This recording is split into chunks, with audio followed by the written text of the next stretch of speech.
दोस्तों, आपने टीवी पे काफ़ी बार ये देखा होगा कि जब हमारे पार्लियामेंट में लोकसभा हो या राज्यसभा हो, वहाँ पे जब भी कोई मीटिंग होती, जब भी सेशन चालू होता है, तो लोग वहाँ पे मेंबर ऑफ पार्लियामेंट बैठे होते हैं और जैसे एक आदमी वहाँ पे एंट्री करता है। यहाँ पे देखो, अब आप फिलहाल अगर लोकसभा की बात करें तो यहाँ पे ये लोकसभा के स्पीकर हैं।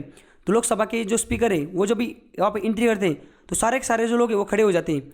फिर ये वहाँ पे ये बैठ जाते हैं तो सब बैठ जाते हैं। फिर ये बोलते हैं कि ये अपने हाथ में फाइल लेते हैं, फिर बोलते हैं चलो आज का कामकाज चालू करते हैं। तो ये बोलते हैं पर्टिकुलर मिनिस्टर को कि आप बोलिए, इस बिल के बारे में बोलिए। फिर दूसरे मिनिस्टर को बोलते हैं आप बोलिए। फिर जो अपोजिशन लीडर के लोग होते हैं उनको भी टाइम देते हैं कि आपको इतना मिनट बोलना है। कोई आदमी अगर ज़्यादा मिनट बोल रहा है तो उसको बोलते हैं आपका टाइम खत्म हो जाएगा, आप नीचे बैठिए। अगर एक आदमी बात कर रहा है, बीच में उसको टोक रहा है कोई दूसरा, तो ये उसको बोलते हैं तुम चुप बैठो, तुम बीच में बोलो मत। या कुछ लोग ज़्यादा ही मतलब कुछ मस्ती करते हैं, या कुछ यहाँ पे देखो, यहाँ से चल के यहाँ पे आते पूरा एकदम मॉब बनाते हैं। तो ये वो जो मीटिंग होती है उसको सस्पेंड कर देते हैं, एडजॉर्न बोलते हैं उसको। ये बोलते हैं कि this meeting has been adjourn for next 1 hour, 1 घंटे के लिए मैं इसको स्थगित करता हूँ, आप बाहर चले जाए, 1 घंटे बाद वापस आइए। या कोई मेंबर कुछ ज़्यादा ऐसे उटपटांग हरकत कर देता है तो ये उसको बोलते हैं कि ये मेंबर जो है फिर this member has been suspended for attending all the parliamentary meeting for next 1 month. 1 month के लिए ये सारे मीटिंग जो है अटेंड नहीं कर सकता। तो ये जो आदमी ना, इसको इतनी पावर कैसी कि पूरे देखो पूरा मतलब डॉन बना हुआ है इधर हाउस में हमारे पार्लियामेंट के। तो ये जो आदमी ना, ये स्पीकर ऑफ हाउस है, समझ गए। इनको इतनी पावर दी गई तो ये ऑफिसर है पार्लियामेंट की। तो वैसे मतलब लोकसभा के, वैसे राज्यसभा में इस जगह कौन बैठता है, मतलब ऐसी जगह हमारे जो वाइस प्रेसिडेंट है वो होते हैं चेयरमैन ऑफ राज्यसभा। तो आज का जो लेक्चर है ना, उस लेक्चर में हम यही देखने वाले हैं, जो स्पीकर ऑफ हाउस जो होते हैं और जो मतलब लोकसभा जो होती है, स्पीकर ऑफ लोकसभा और जो चेयरमैन ऑफ राज्यसभा, ये जो टॉपिक है ना इसको हम देखने वाले हैं। समझ गए आप? तो वीडियो को अंत तक देखिए और चैनल को सब्सक्राइब कीजिए। तो चलिए आगे चलते हैं। नमस्कार दोस्तों, स्वागत है आपका। ये हमारा पॉलिटी का 32 नंबर का लेक्चर है। इससे पहले लेक्चर में हमने जो पार्लियामेंट चैप्टर था उसका जो पहला टॉपिक था जनरल आर्टिकल्स, उसको कंप्लीट किया था। और आज के लेक्चर से हम ऑफिसर्स ऑफ पार्लियामेंट ये टॉपिक को स्टार्ट करने वाले हैं। तो चलिए शुरुआत करते हैं। देखिए, ऑफिसर ऑफ पार्लियामेंट मतलब क्या। पार्लियामेंट में कुछ ऑफिसर्स होते हैं, कुछ होते हैं लोकसभा में और कुछ होते हैं राज्यसभा में। तो आज हमें उन ऑफिसर के बारे में जानना है। तो चलिए शुरुआत करते हैं। देखिए, यहाँ पे लिखा हुआ है each house of parliament has its own presiding officer. मतलब क्या, जब पार्लियामेंट का सेशन बढ़ता है, वहाँ पे जब सारे मेंबर ऑफ पार्लियामेंट इकट्ठा होते हैं, तो वहाँ पे जब बिल पास होंगे या कोई भी चीज़ इनिशिएट करनी सदन में, तो उसके लिए एक प्रिसाइडिंग ऑफिसर चाहिए होता है। प्रिसाइडिंग ऑफिसर मतलब क्या, जो ये सारा जो कामकाज है, जो पार्लियामेंट का सारा बिजनेस है, इसको रेगुलेट करे, इसको कंडक्ट करे। तो वो जो ऑफिसर होता है जो सारा पार्लियामेंट का कामकाज देखता है दिन भर का, जैसे कौन आप मतलब जैसे कि बिल आ रहा है कोई, तो मिनिस्टर कब बोलेगा, उस बिल पे अगर किसी को आपत्ति तो वो कब बोलेगा, उसका बोलने का टाइम क्या होगा, ये जो सारी चीज़ें कंडक्ट करवाता है ना, उसको बोलते हैं प्रिसाइडिंग ऑफिसर। तो जो प्रिसाइडिंग ऑफिसर होते हैं ना, वो लोकसभा में होते हैं, जिसका नाम लोकसभा में उनको बोला जाता है स्पीकर, और एक होते हैं दूसरे डिप्टी स्पीकर, मतलब इनको हेल्प करने के लिए। और राज्यसभा में होते हैं चेयरमैन और दूसरे जो होते हैं वो होते हैं डिप्टी चेयरमैन। अब इस चीज़ को हमने देख लिया है कि राज्यसभा के जो प्रिसाइडिंग ऑफिसर होते हैं, जिनको चेयरमैन बोला जाता है, वो हमारे वाइस प्रेसिडेंट ऑफ इंडिया ही होते हैं। समझ गए आप? ये हमने ऊपर ऊपर देख लिया था, बट आज के लेक्चर में हमें इन सारी चीज़ों को सारे डिटेल में देखना है। और लोकसभा में ना एक पैनल ऑफ चेयरमैन्स होता है, चेयरपर्सन्स, एंड राज्यसभा में एक पैनल ऑफ चेयरपर्सन्स होता है। तो ये भी हमें देखना है। समझ गए आप? मतलब ये जो टॉपिक है कौन सा वाला, ऑफिसर्स ऑफ पार्लियामेंट, इसमें हमें क्या क्या देखना है ऑफिसर्स में।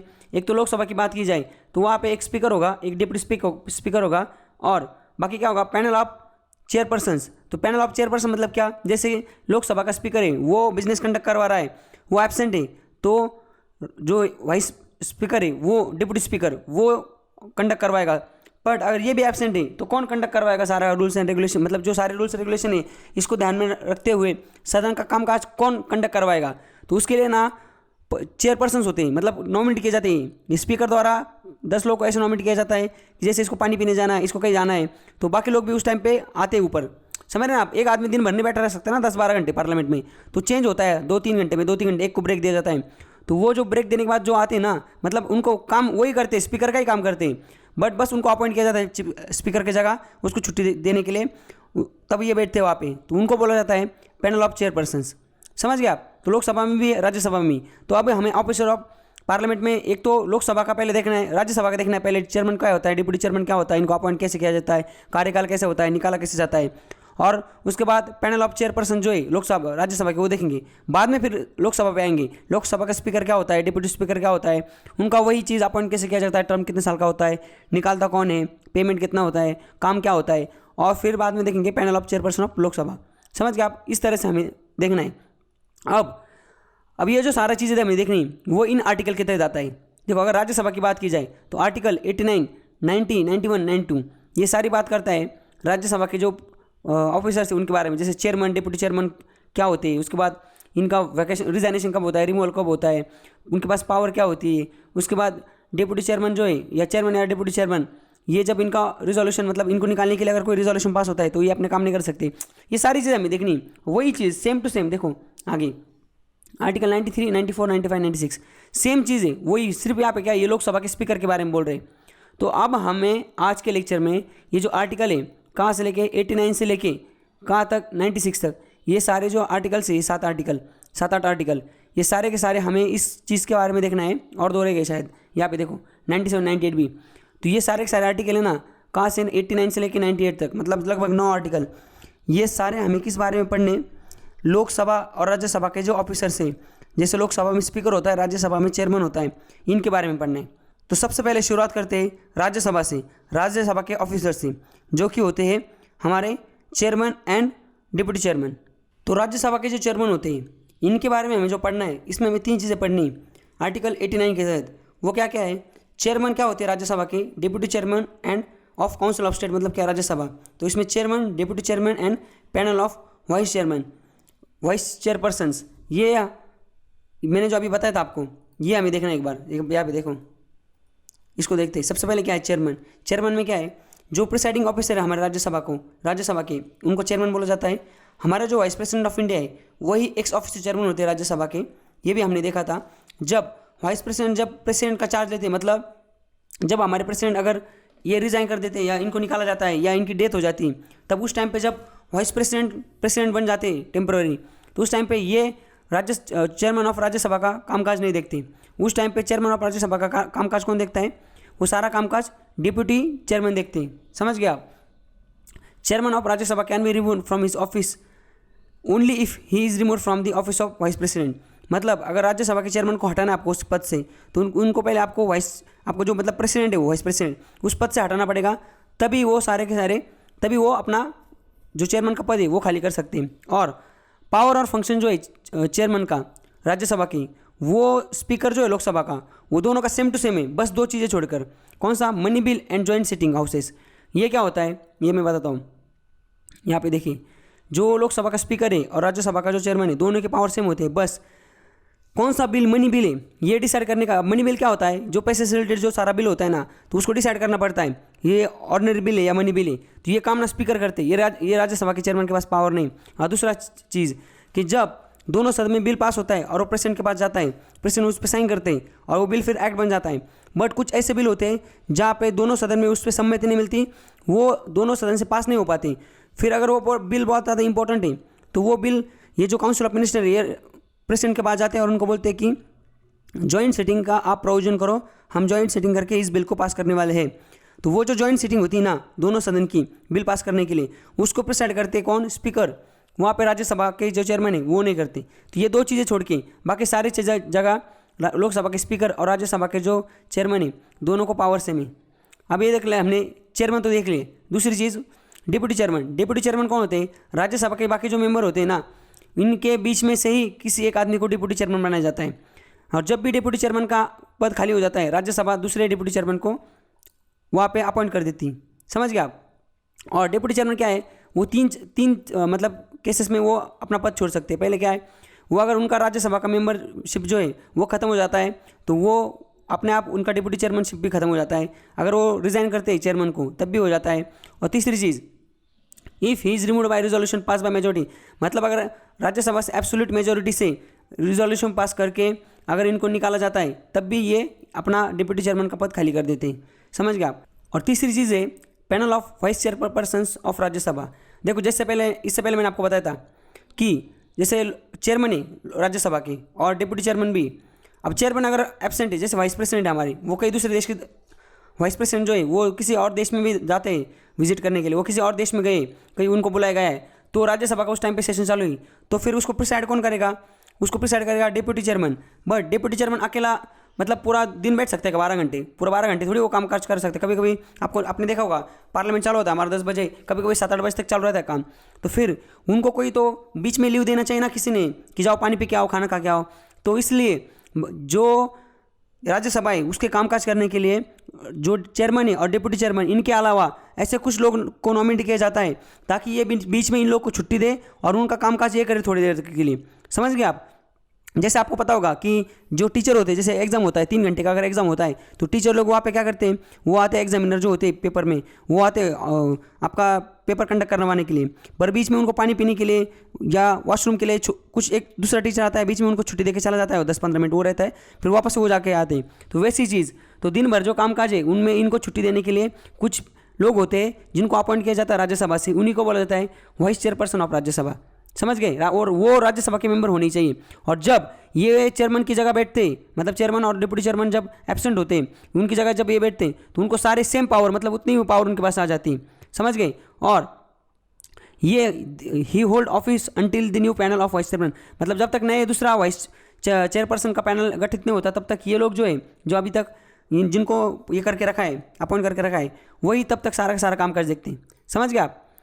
इस तरीके से हमने ये जो पहला आर्टिकल था chairman and deputy chairman of council of state, इसको देख लिया। दूसरा है क्या? Vacation and resignation of and removal from the office of deputy chairman. देखो ये जो चेयरमैन है ना, डिप्टी चेयरमैन जो है लोकसभा राज्यसभा की, उनका रिमूवल कैसे होता है? देखो चेयरमैन का कैसे होता है, चेयरमैन का रिमूवल जैसे होता है कि जैसे उनको वाइस प्रेसिडेंट पद से उनको हटाया जाता है, वैसे उनका क्या हो जाता है, फिर वो चेयरमैन भी, चेयरमैनशिप जो है उनकी राज्यसभा की, वो भी खत्म हो जाती है। और डिप्टी चेयरमैन को कैसे हटाया जाता है? डिप्टी चेयरमैन के वैसे हटाया जाता है जैसे डिप्टी स्पीकर जो है लोकसभा के, उसको हटाया जाता है। अब डिप्टी स्पीकर को कैसे हटाया जाता है वो हमें आगे देखना है। समझ गए आप? डिप्टी स्पीकर को जैसे हटाया जाएगा अपने पद से, वैसे ही राज्यसभा के जो डिप्टी चेयरमैन है उनको हटाया जाता है, वो हमें आगे देखना है अभी नेक्स्ट इसमें। चलो फिर आगे देखते चलते हैं। ये आर्टिकल हमने देख लिया। आगे क्या है?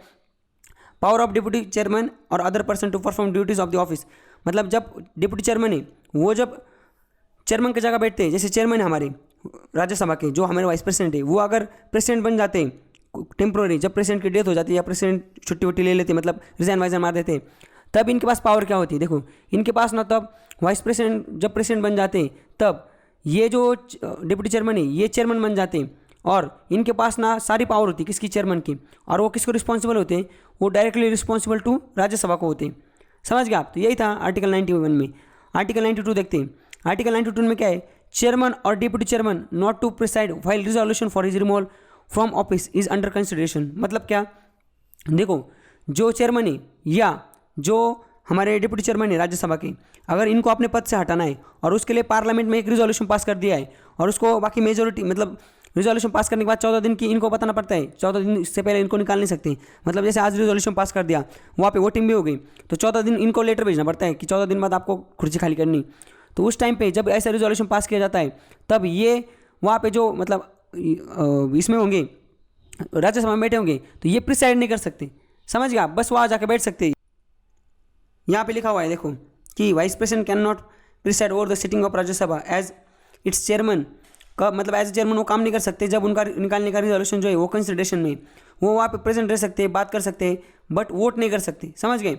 बट देखो स्पीकर में क्या होता है, स्पीकर के केस में उल्टा होता है। स्पीकर में ना, जब स्पीकर को निकालने का रिजोल्यूशन भी पास हुआ हो ना, फिर भी जब तक वो वहाँ पे हाउस में, तब तक वो ना वहाँ पे वोट कर सकते हैं। देखो speaker can vote in the first instance when resolution for his removal is under consideration of the Lok Sabha. Lok Sabha के अंडर अगर स्पीकर जो है हमारी, उनका अगर रिजाइनेशन कंसिडरेशन के लिए भी रखा गया है, फिर भी रिजाइनेशन नहीं, रिमूवल के लिए जो रिजोल्यूशन है वो अगर पास भी हुआ है, जब तक वो वहाँ पे है तब तक वो वोट कर सकते हैं, तब तक उनको कोई निकाल नहीं सकता। समझ गए आप? तो ये भी हमने देख लिया। आगे चलते हैं।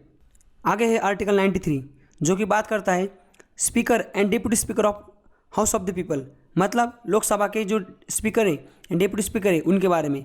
अब आर्टिकल 93 में ना इतनी चीज़ें आती हैं। सबसे पहले क्या, स्पीकर क्या होता है, उनको अपॉइंट कैसे किया जाता है, उसके बाद डिप्टी स्पीकर, स्पीकर की जो पावर है वो, panel of chairperson of Lok Sabha, जो अभी हमने देखा था राज्यसभा के जो, वैसे ही लोकसभा के स्पीकर प्रोटेम नाम की एक चीज़ होती है, वो कौन होते हैं, independence and impartiality of the office of speaker. Speaker की जो इंडिपेंडेंस है और इम्पार्शलिटी मतलब वो किसी पार्टी की तरफ उनका रुझान नहीं होना चाहिए, झुकाव नहीं होना चाहिए, वो चीज़ें हमें देखनी। तो सबसे पहले देखते हैं स्पीकर। अभी देखो ये जो है ना फिलहाल ये हमारे स्पीकर है, इनका नाम है ओम बिरला जी, ये राजस्थान से सांसद ही। देखो यहाँ पे ऐसे बैठे होते, आपने देखा होगा टीवी में, ऐसे बैठे होते, यहाँ पे हेडफोन लगाए होते हैं, सब कुछ चुप कर रहे होते, हर एक को बोलते हैं तुम्हारी ये टाइम बात करने का, नीचे बैठो, आवाज़ मत करो, चिल्लाओ मत, निकाल दूंगा, धमकाते। समझ गए, क्योंकि इनका काम होता है वो सारी चीज़ें करना। यहाँ पे देखा अभी स्पीकर के बारे में पढ़ते, speaker is elected by the Lok Sabha from among its member. जो स्पीकर है जैसे अभी 2019 में सरकार बनी, इससे पहले जो स्पीकर थी ना वो अलग थी, उनका नाम था सुमित्रा महाजन जी। तो 2019 में क्या हुआ, इलेक्शन हुए।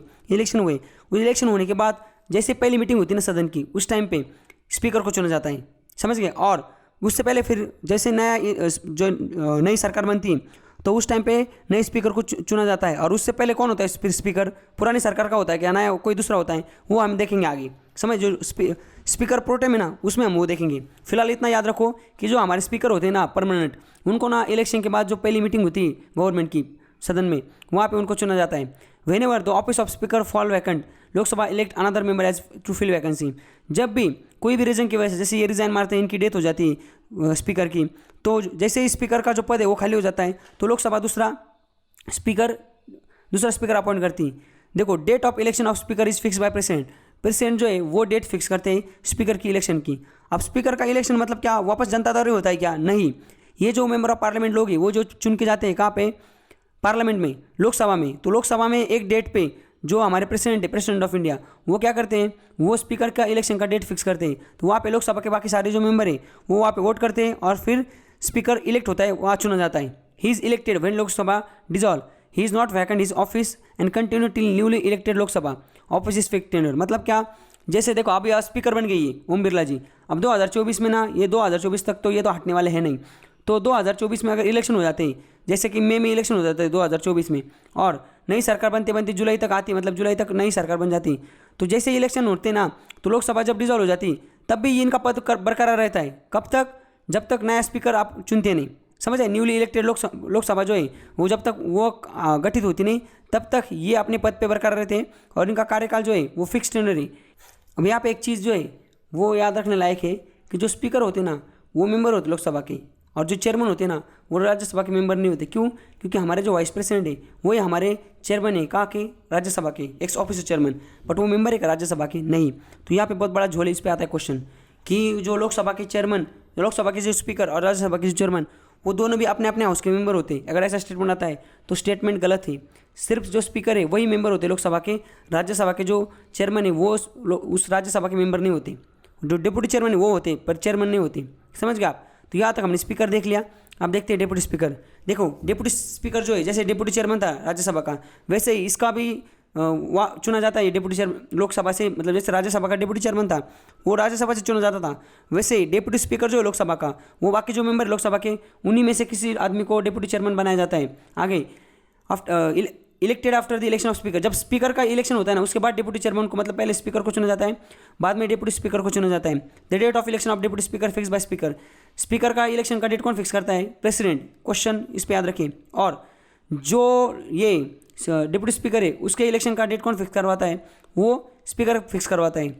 Whenever the office of deputy chairman fill vacant Lok Sabha elect another member, जब भी इनकी ऑफिस मतलब खाली हो जाता है, इनका पद खाली हो जाता है, लोकसभा किसी और को चुनते हैं। समझ गए आप। इलेक्शन का डेट मतलब इलेक्शन कैसे होता है वहाँ पे, और वही होगा। लोकसभा में कितने 552 मेंबर है, तो 300 इनके पास है बीजेपी के पास। तो जैसे अभी स्पीकर का इलेक्शन होगा, नई सरकार बनी होगी 2019 में बनी ना मई में, तो नई सरकार बनी 2019 में, तो इन्होंने डेट फिक्स कर दी होगी। जैसे जून में 1 जून को फॉर एग्जांपल लास्ट ईयर कर दिया होगा, तो फिर सब लोग वहाँ पे आए होंगे। इनके पास 300 लोग हैं तो इन्होंने नाम दिया होगा कि हमें ओम बिरला को ये करना है, स्पीकर करना है। अब इनके पास 300 लोग नोट कर दिया, मेजोरिटी बन गई है ओम बिरला। वैसे डिप्टी स्पीकर का हो गया बाद में, तो जिनके पास बहुमत है, जिनकी सरकार है, उन्हीं का आदमी स्पीकर बनता है। समझ गए आप। तो आगे कहाँ पे गया, हाँ, like the speaker deputy speaker जो है ना वो अपने पद पे काम करते हैं, बट उनका जो पद है वो 3 चीज़ों मतलब 3 केसेस में उनको अपना पद खाली करते हैं। वो मतलब उनका जो पद है डिप्टी स्पीकर का वो खाली हो जाता है। एक तो जब इनका मेंबरशिप खत्म हो जाता है लोकसभा का, दूसरा जब ये रिजाइन मारते हैं किसको, स्पीकर को, और तीसरा चीज़ अगर इनको रिजोल्यूशन पास करके 14 दिन के एडवांस नोटिस पे इनको घर भेजा जाता है, मतलब इनको निकाला जाता है, रिमूव किया जाता है, तभी ये अपना पद छोड़ सकते हैं। आगे देखिए यहाँ पे जो डिप्टी स्पीकर है जब ये मतलब स्पीकर जो है वो एब्सेंट होते हैं तो जो डिप्टी स्पीकर है वो स्पीकर के पद पे बैठते हैं, मतलब वो स्पीकर बन जाते हैं टेम्प्रोरी, और वो स्पीकर की सारी पावर उनको मिल जाती है। ये जॉइंट सीटिंग जो होती है दोनों हाउसेस की, वहाँ पे भी ये उसको भी गठित करते हैं, प्रिसाइड करते हैं। जब स्पीकर एब्सेंट हो तो deputy speaker has one special privilege that whenever he is appointed as a member of parliamentary committee he automatically become its chairman। मतलब जो पार्लियामेंट्री कमेटी होती है अलग अलग, उसमें अगर इनको मेंबर बनाया जाता है तो उनके पास एक स्पेशल प्रिविलेज है, इनके पास दैवीय शक्ति ऐसे है कि इनको जिस पार्लियामेंट्री कमेटी में इन अपॉइंट मतलब लिया जाता है एज ए मेंबर, ये अपने आप उस कमेटी के चेयरमैन बन जाते हैं, मतलब अध्यक्ष बन जाते हैं। समझ गए आप? When the speaker preside over the house, deputy speaker is like any other ordinary member। जब स्पीकर हाउस में होते हैं ना, मतलब जहाँ पे लोकसभा में जब स्पीकर प्रेजेंट होते हैं, हमने जब भी देखा ना कि जब स्पीकर नहीं होंगे तो ये उनकी पद देते हैं, मतलब उनके पद पे ये बैठते हैं टेम्प्रोरी, सारी पावर इनको आ जाती है। बट जब स्पीकर होता है ना तो इनकी कुछ नहीं चलती। ये जब स्पीकर होते हैं तो ये एक ऑर्डिनरी मेंबर होते हैं, मतलब बाकी जो सांसद होते हैं उनकी तरह ये ऑर्डिनरी सांसद होते हैं। समझ गए आप? अब यहाँ पे क्या लिखा है देखो, जो 10th लोकसभा थी ना उस टाइम तक क्या होता था, जो स्पीकर और डिप्टी स्पीकर जो है ना वो दोनों रूलिंग पार्टी से आते थे। रूलिंग पार्टी मतलब क्या, जो पार्टी सत्ता में बैठी जिनकी गवर्नमेंट जिस पार्टी की, वो उससे आते थे। पर 11th लोकसभा जो है ना उसके बाद ना ये जो स्पीकर है, मतलब ऐसा एक क्या बोलते हैं फॉर्मेलिटी बनाएगी कि जो स्पीकर जो है ना वो रूलिंग पार्टी की होंगी, मतलब क्या जो भी पार्टी सत्ता में, जिनके जैसे अभी बीजेपी फॉर वैसे, और जो डिप्टी स्पीकर होंगे ना वो मेन अपोजिशन पार्टी से आएंगे, मतलब ऐसी पार्टी जो सत्ता में नहीं, मतलब सत्ता में नहीं अपोजिशन में, उनका आदमी डिप्टी स्पीकर बनेगा। समझ गए आप? वैसा होता है। और ये जो स्पीकर और डिप्टी स्पीकर ये जो पद है ना वो कहाँ से निर्माण हुए पता है आपको? ये मॉन्टेज्यू चेम्सफोर्ड रिफॉर्म जो आए थे, मतलब गवर्नमेंट ऑफ इंडिया एक्ट 1999, इसमें उस टाइम उससे तब से ये पद का निर्माण किया गया है। अगर आपको क्वेश्चन आएगा कि हमें आज़ादी मिलने के बाद स्पीकर और डिप्टी स्पीकर का निर्माण किया गया है, तो ये चीज़ गलत है। ये पहले से था गवर्नमेंट ऑफ इंडिया 1999 में, और तब इनको क्या बोला जाता है, उनको प्रेसिडेंट और डिप्टी प्रेसिडेंट बोला जाता था, पर बाद में इनको स्पीकर और डिप्टी स्पीकर बोला गया। जो स्पीकर और डिप्टी स्पीकर ना ये जब मतलब पद ले लेते हैं, जैसे में ये तो पहले मेंबर ऑफ पार्लियामेंट होते हैं, तो ये उस टाइम पे शपथ लेते हैं, तो इनको अलग से शपथ लेने के बाद में ज़रूरत नहीं होती, उसी शपथ में इनका काम चल जाता है। समझ गए आप? अभी हमें देखना है कि रोल, पावर एंड फंक्शन क्या होता है स्पीकर का। देखो स्पीकर जो होते हैं ना वो लोकसभा के हेड होते हैं। Speaker is head of Lok Sabha and it's representative, क्योंकि सब प्रिसाइडिंग का काम यही करते हैं। बाद में ही is a guardian of power and privilege of member. जो मेंबर है उनको जो प्रिविलेज है, इनको जो पावर दी जाती है, ये इनके गार्डियन है, मतलब रक्षण करते हैं वो, एंड बाकी जो सारी कमेटी उनके भी। He is a principal spokesperson of house. जो हमारा जो सदन है, जैसे लोकसभा की बात करेंगे ना स्पीकर की, तो ये प्रिंसिपल स्पोक पर्सन होते हैं। And his decision in all parliamentary committee is final. जो सारी पार्लियामेंट्री मैटर कमेटी नहीं, जो पार्लियामेंट्री जितने भी मैटर होते हैं ना, जैसे पार्लियामेंट में कुछ भी चल रहा है, स्पीकर अगर एक बार डिसीजन देता है ना वो फाइनल होता है, वो बाद में कहीं उसको चेक भी नहीं होता ना, कोर्ट में जाता है वो। ही इज़ दस much more than merely the presiding officer of Lok Sabha. इसलिए ये इनका जो ऑर्डर है वो फाइनल होता है। इसलिए क्या बोला जाता है, डिसीजन फाइनल होता है कि ये प्रिसाइडिंग ऑफिसर से भी ज़्यादा बढ़कर है। In these capacities, he is vested with a vast, varied and vital responsibility and enjoy great honor, high dignity and super authority within the house। मतलब इनको बहुत इज्जत दी जाती है, क्योंकि ना इनके पास सबसे ज़्यादा पावर है। इसलिए हाउस में सबसे मतलब डॉन यही है, कौन? Speaker of the house.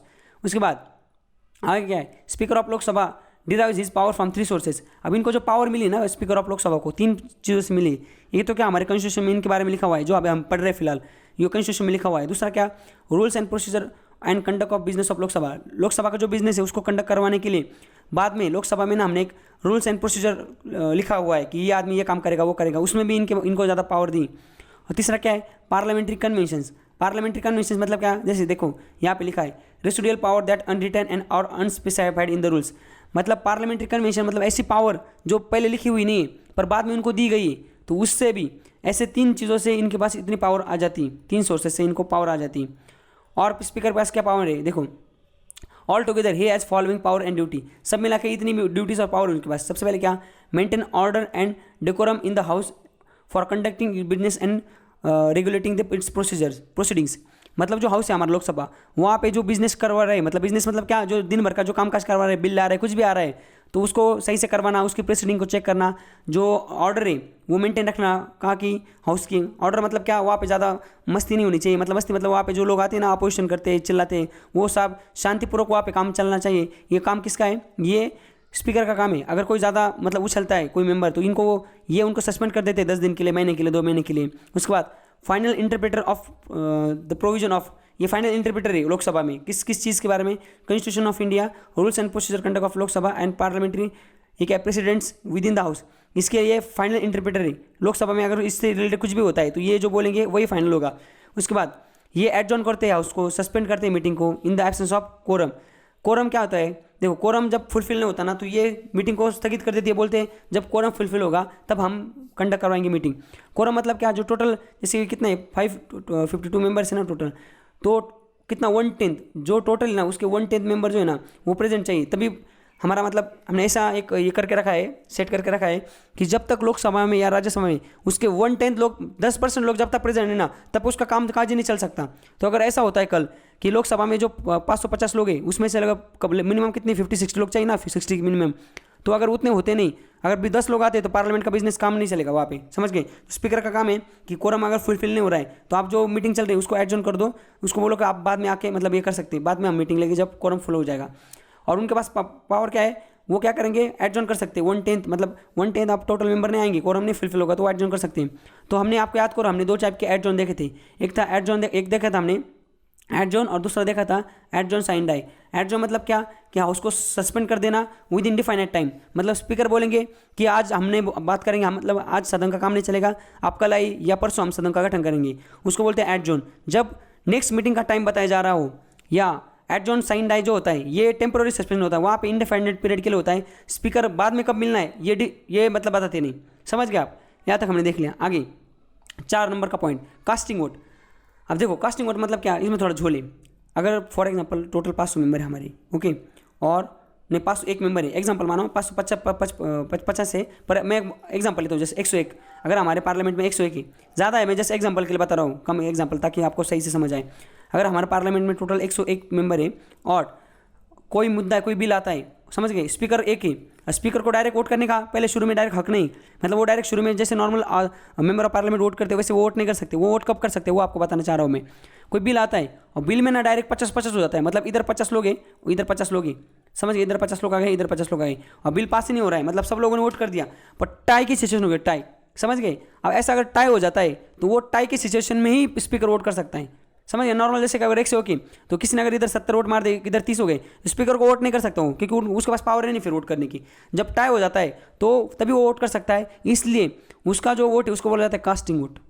वो कास्ट करता है कि मतलब झुकाव कहाँ रहेगा, समझेगा, मतलब जो है ना क्या बोलते हैं उसको हम, पकड़ा भारी कहाँ हो जाएगा, पकड़ा भारी करने का काम इसका होता है, इसलिए उसको कास्टिंग वोट बोला जाता है। स्पीकर को यहाँ पे देखो फर्स्ट इंस्टेंट में वो वोट नहीं कर सकते, बट वो क्या कास्टिंग वोट कर सकते हैं in the case of tie, तब जब टाई हो जाता है तब। तो speaker entitled to vote, such vote is called as क्या, इसलिए उसको कास्टिंग वोट बोला जाता है। जो डेड लॉक होता है, डेड लॉक, उसको रिजॉल्व करने के लिए। आगे जो जॉइंट सेटिंग होती है, इससे पहले मैंने जैसे बताया आपको कि कोई बिल अगर लोकसभा और राज्यसभा से पास होकर प्रेसिडेंट के पास नहीं जा रहा है तो प्रेसिडेंट अगर बोल दे कि आप जॉइंट सेटिंग ले लो, तो जॉइंट सेटिंग के लिए जो मतलब मीटिंग होती है तो उसको जो प्रिसाइड करते हैं वो स्पीकर ही करते हैं। आगे he allow secret sitting of the house at request of the leader of the house when house sit in the secret, no stranger can present in the chamber, lobby, gallery except the permission of speaker।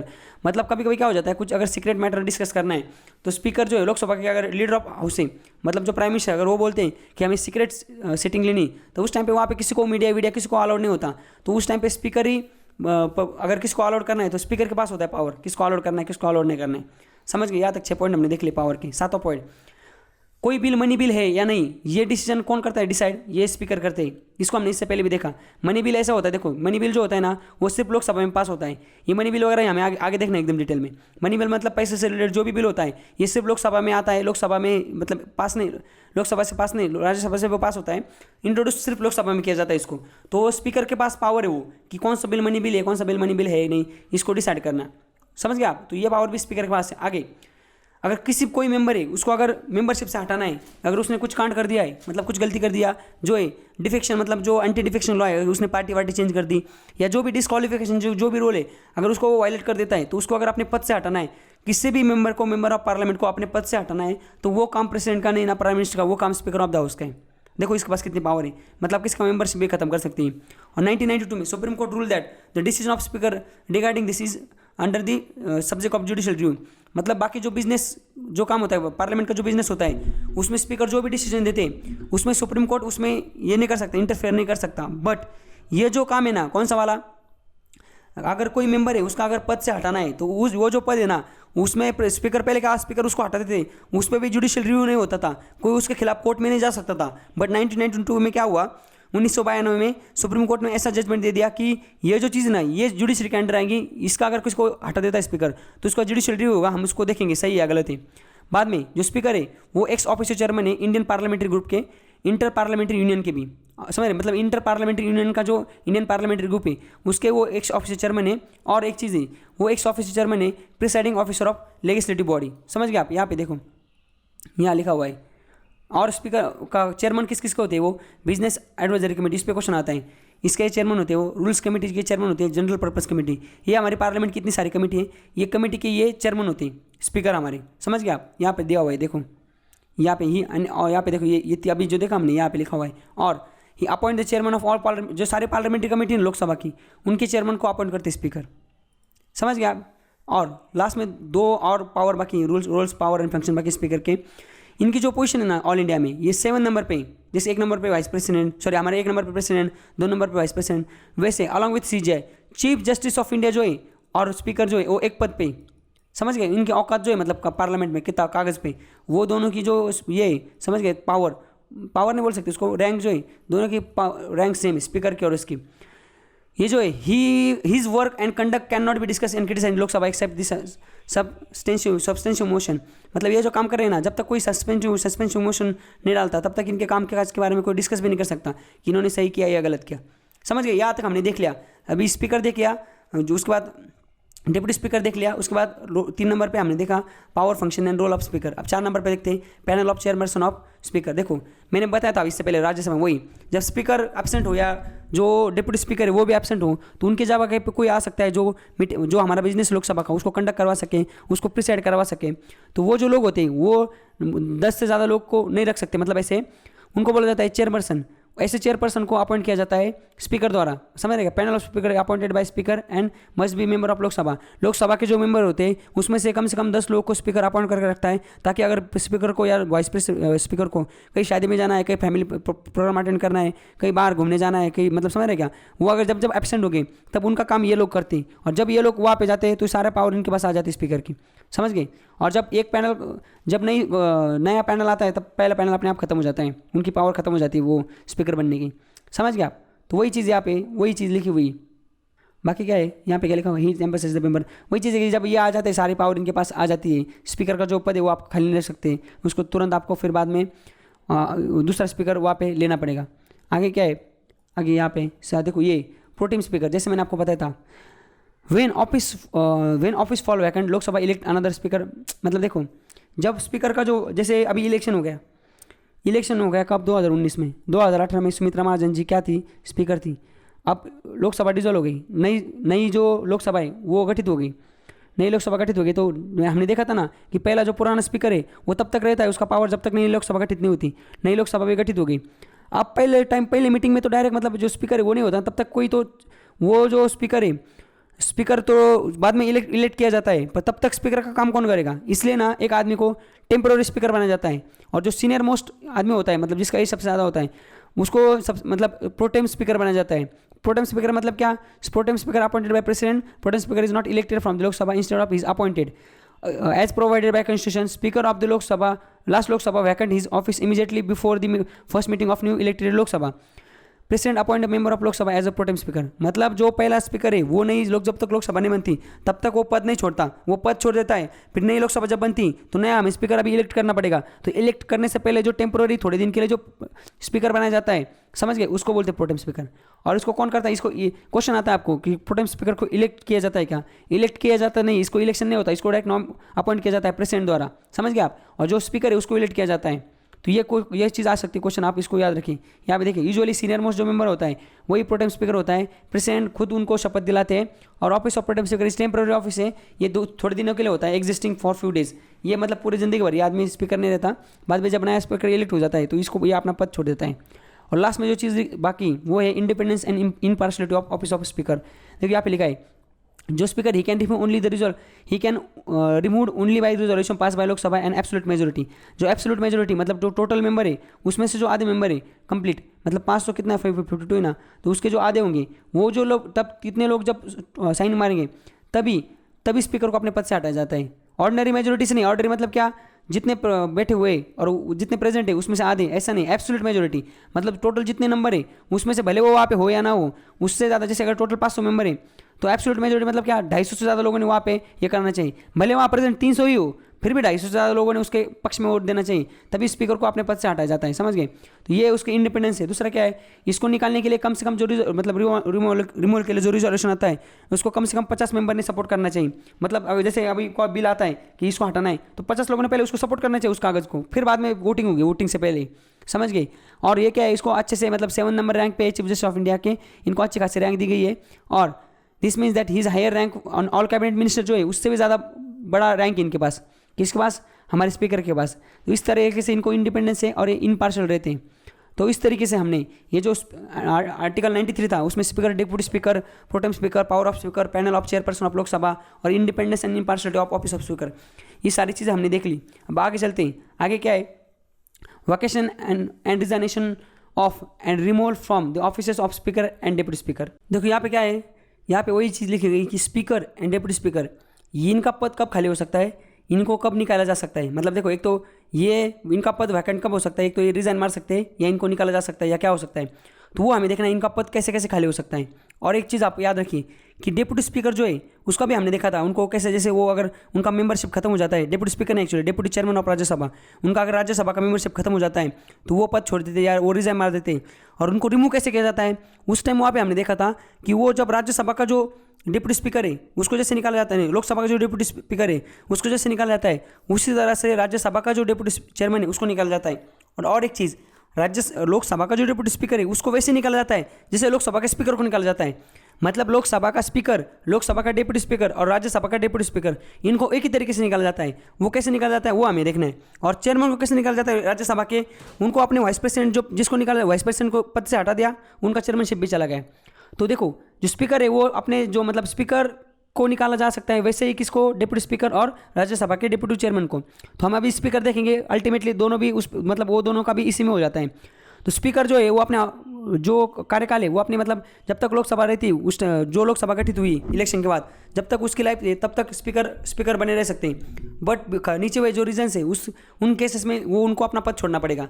सबसे पहले क्या, जब उनका लोकसभा का पद खत्म हो जाता है वो उनको अपना जो स्पीकर का पद है वो खाली करना पड़ेगा। दूसरा क्या है, जब वो रिजाइन मारते हैं डिप्टी स्पीकर को तभी उनको अपना पद खाली करना पड़ेगा। और तीसरी चीज़, उनको जब रिजोल्यूशन से निकाला जाता है 14 दिन का नोटिस देके, तब ये इनको अपना पद खाली करना पड़ेगा। और वो कैसे होता है, वो देखो, रिजोल्यूशन जो पाता है मतलब एक कागज़ पास होता होगा ना पूरे पार्लियामेंट में, लोकसभा में, कि सब लोग इस पर साइन कर दो, हमें इनको निकालना है। बट वो जो कागज़ है ना, वो कागज़ तभी आएगा जब उसको 50 लोग सपोर्ट करेंगे। 50 मेंबर ने सपोर्ट किया होगा, हुआ जो रिजोल्यूशन है वो लोकसभा में आता है, जब आता है और उसमें फिर एब्सोल्यूट मेजोरिटी मतलब टोटल जो मेंबर है, अगर टोटल पर लोकसभा के अगर 500 मेंबर है तो 250 से ज़्यादा लोगों ने उस पर वोट करना चाहिए, समझ गए। 250 से ज़्यादा मतलब भले वहाँ पे प्रेजेंट 400 ही हो फिर भी 250 ज़्यादा, या 300 ही हो या 250 हो तो टोटल 250 लोगों ने उस पर वोट करना चाहिए। नहीं तो ये जो ऑर्डिनरी मेजोरिटी उस पर नहीं होगा। वो ऑर्डिनरी मतलब क्या, जितने प्रेजेंट और उसके आधे, एब्सोल्यूट मतलब मेजोरिटी मतलब क्या, टोटल मेजोरिटी के आधे, जो टोटल मेजोरिटी उसके आधे लोगों ने उसको साइन करना चाहिए, तभी स्पीकर को अपने पद से हटाया जा सकता है। मतलब स्पीकर को भी, डिप्टी स्पीकर को भी और डिप्टी राज्यसभा के मेंबर जो है, डिप्टी चेयरमैन जो राज्यसभा के, उनको भी, सब लोग को इस तरीके से हटाया जा सकता है। समझ गया आप। तो ये हमने देख लिया। आर्टिकल कितना था, ये 94 था कि स्पीकर का पद कैसे खाली हो सकता है। आर्टिकल 95 क्या बोलता है, ये हमने देख लिया ऑलरेडी। डिप्टी स्पीकर की पावर के बारे में बोलता है। तो यहाँ पे लिखा है कि जो डिप्टी स्पीकर है वो जब स्पीकर का पद खाली होता है तो डिप्टी स्पीकर बन जाते हैं। वो फिर उनको स्पीकर की सारी पावर, देखो assume all the power of speaker, सारे पावर स्पीकर की पावर आती है। उसके बाद जो जॉइंट सीटिंग होती है, जब स्पीकर एब्सेंट हो तो वो भी जॉइंट सीटिंग को प्रिसाइड कर सकते हैं। ये डायरेक्टली रिस्पॉन्सिबल टू हाउस होते हैं और इनके पास कास्टिंग वोट होता है जो स्पीकर के पास होता है। ये अगर किसी भी पार्लियामेंट्री कमेटी के, इनके पास एक प्रिविलेज होता है डिप्टी स्पीकर के पास कि ये किसी भी पार्लियामेंट्री कमेटी के मेंबर को मतलब एज ए मेंबर इनको अपॉइंट किया जाता है, तो अल्टीमेटली ये उस कमेटी के चेयरमैन बन जाते हैं। और स्पीकर जो है वो जब स्पीकर हाउस में प्रेजेंट होते हैं, स्पीकर जब प्रिसाइड करते हैं तो डिप्टी स्पीकर एक ऑर्डिनरी मेंबर की तरह काम करते हैं, इनके पास फिर कोई पावर नहीं होती। और हमने ये भी देखा था कि सुप्रीम कोर्ट के एक जजमेंट के बाद जो 11 नंबर की जो लोकसभा का गठन हुआ था, तब से जो स्पीकर होता है वो रूलिंग पार्टी का होता है और डिप्टी स्पीकर ये मेन अपोजिशन पार्टी के होते हैं। और जो स्पीकर और डिप्टी स्पीकर जो ये पद है, ये गवर्नमेंट ऑफ इंडिया एक्ट 1991 तब से आया है और 1921 से ये स्टार्ट हुआ है। 1991 के एक्ट में लिखा गया था पर लागू 21 में हुआ था। समझ गए आप, ये भी हमने देख लिया था पहले, इसको वापस देख लिया। आर्टिकल 96 को देखते हैं आगे। देखो यहाँ पे क्या लिखा है, speaker and deputy speaker can not preside while resolution of his removal under the consideration. मतलब स्पीकर और डिप्टी स्पीकर जो है ना, इनका जब निकालने का जो हमने देखा ना, वो रिजोल्यूशन पास होता है ना, तब ये ना वहाँ पे ये प्रिसाइड नहीं कर सकते, ऐसे लिखा देखो, when resolution for removal of speaker under consideration he can not preside the sitting of house. ये सिटिंग ऑफ हाउस को प्रिसाइड नहीं कर सकते। However he can speak and take part of proceeding of the house such a time vote. मतलब देखो हमने देखा था, क्या देखा था, राज्यसभा के जो चेयरमैन है वो भी, उनका जब रिजोल्यूशन जब होता है, मतलब निकालने का, जो डिप्टी चेयरमैन हो या चेयरमैन हो, उनको अपने पद से हटाने का जब रिजोल्यूशन अगर जब पास होता है, मतलब रिजोल्यूशन जब चल रहा होता है, प्रोसीडिंग प्रोसेस में होता है, तब ये प्रिसाइड नहीं कर सकते हाउस को। बट राज्यसभा के जो चेयरमैन है वो वहाँ पे बैठ सकते हैं हाउस में, वहाँ पे बात कर सकते हैं, स्पीक कर सकते हैं, बट वहाँ पे ये वोट नहीं कर सकते। बट जो स्पीकर है ना वो सेम है, वो भी प्रिसाइड नहीं कर सकते, वहाँ बैठ सकते हैं, बट वो वोट कर सकते, कैसे, कास्टिंग जो वोट है ना वो कर सकते हैं, not in the case of equality vote, but casting vote वो कर सकते हैं। और जो स्पीकर है ना वो तब तक अपना पद नहीं छोड़ते, जैसे इलेक्शन, अभी ये लोकसभा खत्म हो गई, इलेक्शन हो गई, तब तक ये पद छोड़ेंगे नहीं, फिर भी जब तक नई लोकसभा गठन होता है ना, उनकी जब पहली मीटिंग होती है तब इनका पद अपने आप निकल जाता है, तब तक ये अपना पद नहीं छोड़ते। समझ गए आप। इस तरीके से हमने आर्टिकल 96 भी देख लिया। आर्टिकल 97 को देखते हैं, यहाँ पे क्या लिखा है, salary and allowances of chairman and deputy chairman and speaker and deputy speaker. ये जो सैलरी वैलरी नहीं, ये पार्लियामेंट डिसाइड करती है, इनकी सैलरी क्या होगी, इनको कितना पेमेंट देना है, और कहाँ से जाता है वो, कंसोलिडेटेड फंड ऑफ इंडिया। ये फंड क्या होती है, अलग अलग 3 टाइप के फंड है, हमें आगे देखने हैं। ये जो कंसोलिडेटेड फंड है, इनसे इनको सैलरी दी जाती है। आगे क्या है, आर्टिकल 98। आर्टिकल 98 क्या बोलता है, सेक्रेटरीट ऑफ द पार्लियामेंट। देखो, secretariat of the parliament is headed by general secretary general appointed by speaker. ये पार्लियामेंट का जो सेक्रेटरी है ना, इसको हेड मतलब इसको चलाया जाता है सेक्रेटरी जनरल के द्वारा, जिसको अपॉइंट किया जाता है स्पीकर के द्वारा। Each house has separate secretary staff of its own through some post common to both houses. मतलब जो सेक्रेटरीट है ना, मतलब बाकी जो कामकाज होता है ना ऑफिस का, ये जो सारा कामकाज है ना, ये सेक्रेटरीट ऑफ पार्लियामेंट द्वारा, इसके द्वारा देखा जाता है। मतलब इसको हेड करता है सेक्रेटरी जनरल, ये उसको देखता है सारा, और उसको अपॉइंट किया जाता है स्पीकर द्वारा। हर एक जो लोकसभा राज्यसभा का अलग अलग स्टाफ है, बट कुछ पोस्ट जो है वो कॉमन है। देयर रिक्रूटमेंट एंड सर्विसेज, सारे उनकी रिक्रूटमेंट वगैरह सारा पार्लियामेंट के द्वारा ही देखा जाता है। Secretariat of which house headed by secretary general, उसको परमानेंट ऑफिसर भी बोलते हैं। Secretary general is appointed by presiding officer of house. मतलब वो लोकसभा का स्पीकर द्वारा अपॉइंट किया जाएगा, और राज्यसभा का किसके, चेयरमैन द्वारा अपॉइंट किया जाएगा। तो इस तरीके से हमने ये जो आर्टिकल 19 इसको भी देख लिया। और इसी तरीके से हमारा जो पार्लियामेंट का चैप्टर है, उसमें जो था ऑफिसर्स ऑफ पार्लियामेंट, इस जो टॉपिक था 2 नंबर का, इसको हमने एकदम डिटेल में देख लिया। ऐसे और वीडियो के लिए चैनल को सब्सक्राइब कीजिए और साइड में दी हुई बेल को प्रेस कीजिए।